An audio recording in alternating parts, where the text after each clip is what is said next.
There's this fact that I love that I read somewhere once, that one of the things that's contributed to Homo sapiens' success as a species is our lack of body hair. That our hairlessness, our nakedness, combined with our invention of clothing, gives us the ability to modulate our body temperature and thus be able to survive in any climate we choose. And now we've evolved to the point where we can't survive without clothing, and it's more than just a utility. Now it's a communication. Everything that we choose to put on is a narrative, a story about where we've been, what we're doing, who we want to be. I was a lonely kid. I didn't have an easy time finding friends to play with, and I ended up making a lot of my own play.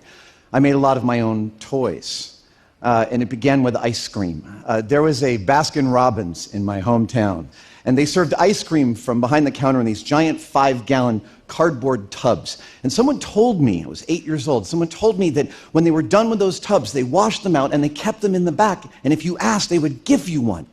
It took me a couple of weeks to work up the courage, but I did, and they did. They gave me one. I went home with this beautiful cardboard tub.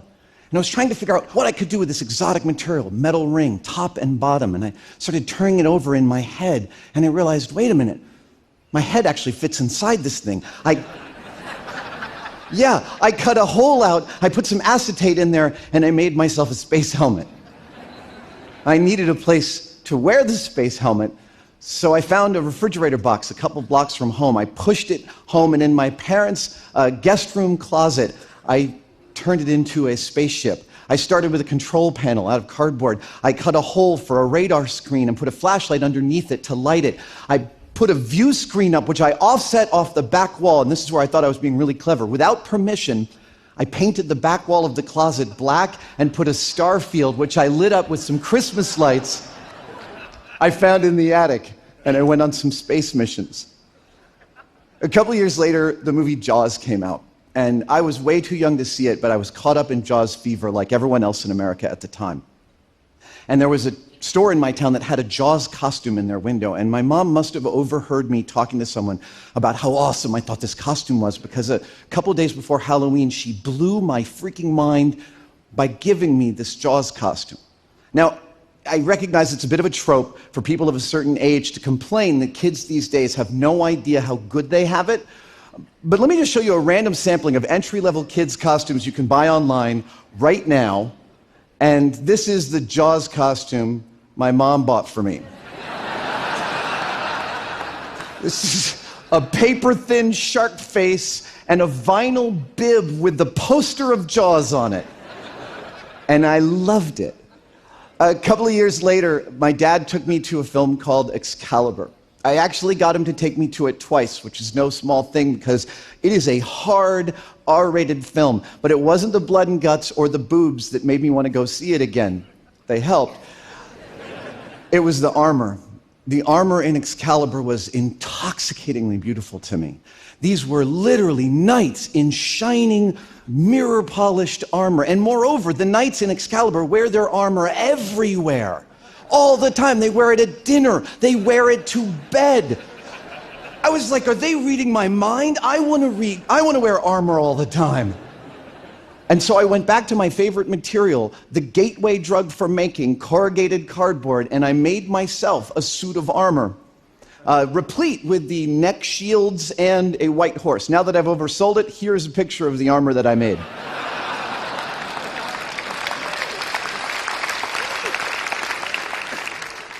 Now, this is only the first suit of armor I made inspired by Excalibur. A couple of years later, I convinced my dad to embark on making me a proper suit of armor. Over about a month, he graduated me from cardboard to roofing aluminum called flashing, and still one of my all-time favorite attachment materials, pop rivets. We carefully, over that month, constructed an articulated suit of aluminum armor with compound curves. We drilled holes in the helmet so that I could breathe. And I finished just in time for Halloween and wore it to school. Now, this is the one thing in this talk that I don't have a slide to show you because no photo exists of this armor. I did wear it to school. There was a yearbook photographer patrolling the halls, but he never found me for reasons that are about to become clear. There were things I didn't anticipate about wearing a complete suit of aluminum armor to school. In third period math, I was standing in the back of class, and I'm standing in the back of class because the armor did not allow me to sit down. This is the first thing I didn't anticipate. And then my teacher looks at me sort of concerned about halfway through the class and says, "Are you feeling okay?" And I'm thinking, are you kidding? Am I feeling okay? I'm wearing a suit of armor. I am having the time of my... And I'm just about to tell her how great I feel when the classroom starts to list to the left and disappear down this long tunnel. And then I woke up in the nurse's office. I had passed out from heat exhaustion wearing the armor. And when I woke up, I wasn't embarrassed about having passed out in front of my class. I was wondering, who took my armor? Where's my armor? Okay, fast forward a whole bunch of years, some colleagues of mine and I get hired to make a show for Discovery Channel called Mythbusters. And over 14 years, I learn on the job how to build experimental methodologies and how to tell stories about them for television. I also learned early on that costuming can play a key role in this storytelling. I use costumes to add humor, comedy, color, and narrative clarity to the stories that we're telling. And then we do an episode called Dumpster Diving, and I learn a little bit more about the deeper implications of what costuming means to me. The episode Dumpster Diving, the question we were trying to answer is jumping into a dumpster as safe as the movies would lead you to believe? So the episode was going to have two distinct parts to it. One was where we get trained to jump off buildings by a stuntman into an airbag, and the second was the graduation to the experiment. We'd fill a dumpster full of material and we'd jump into it. I wanted to visually separate these two elements, and I thought, well, for the first part, we're training, so we should wear sweatsuits. Oh, let's put stunt trainee on the back of the sweatsuits. That's for the training. But for the second part, I wanted something really visually striking. I know, I'll dress as Neo from The Matrix. So I went to Haight Street. I bought some beautiful knee-high buckle boots. I found a long flowing coat on eBay. I got sunglasses, which I had to wear contact lenses in order to wear. And the day of the experiment shoot comes up, and I step out of my car in this costume, and my crew takes a look at me and starts suppressing their church giggles. They're like... And I feel two distinct things at this moment. I feel total embarrassment over the fact that it's so nakedly clear to my crew that I'm completely into wearing this costume.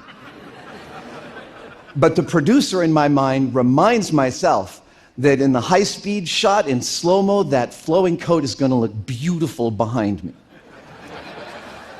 5 years into Mythbusters run, we got invited to appear at San Diego Comic-Con. I'd known about Comic-Con for years and never had time to go.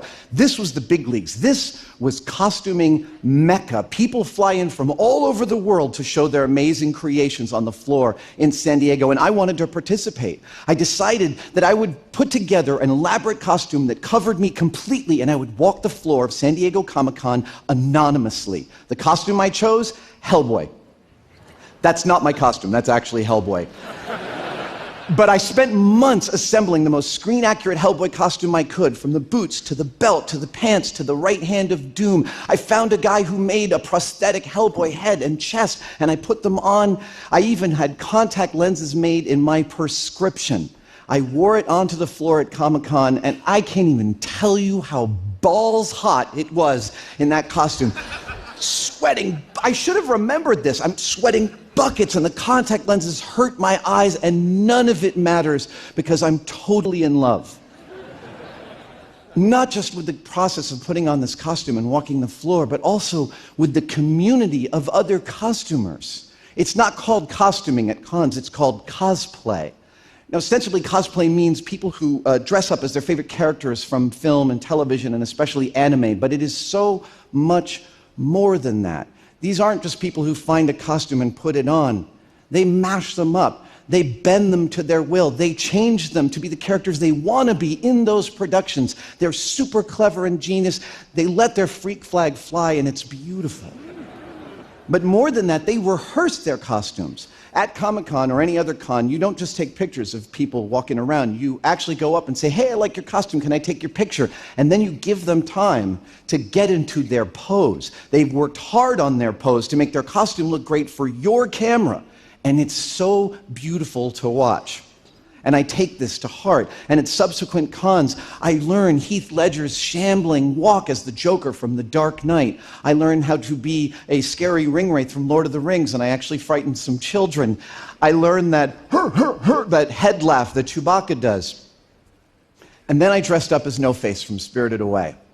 If you don't know about Spirited Away and its director Hayao Miyazaki, first of all, you're welcome. This is a masterpiece and one of my all-time favorite films.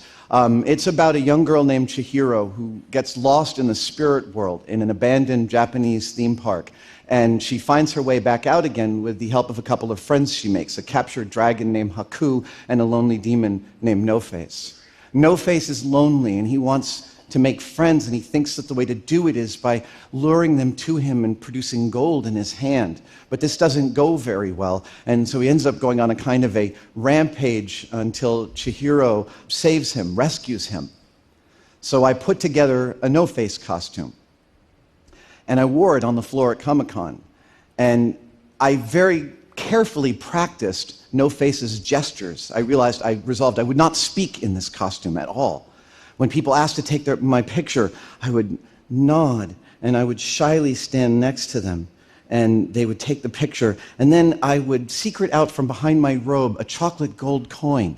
And at the end of the photo process, I'd make it appear for them.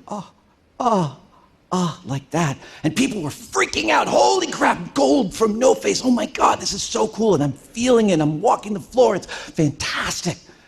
And about 15 minutes in, something happens. Somebody grabs my hand, and they put a coin back into it. And I think maybe they're giving me a coin as a return gift, but no, this is one of the coins that I've given away. I don't know why. And I keep on going. I take some more pictures, and then it happens again. Now understand, I can't see anything inside this costume. I can see through the mouth. I can see people's shoes. I can hear what they're saying, and I can see their feet. But the third time someone gives me back a coin, I want to know what's going on. So I sort of tilt my head back to get a better view, and what I see is someone walking away from me going like this. And then it hits me. It's bad luck to take gold from No-Face. In the film Spirited Away, bad luck befalls those who take gold from No-Face. This isn't a performer-audience relationship. This is cosplay. We are, all of us on that floor, injecting ourselves into a narrative that meant something to us, and we're making it our own. We're connecting with something important inside of us. And the costumes are how we reveal ourselves to each other. Thank you.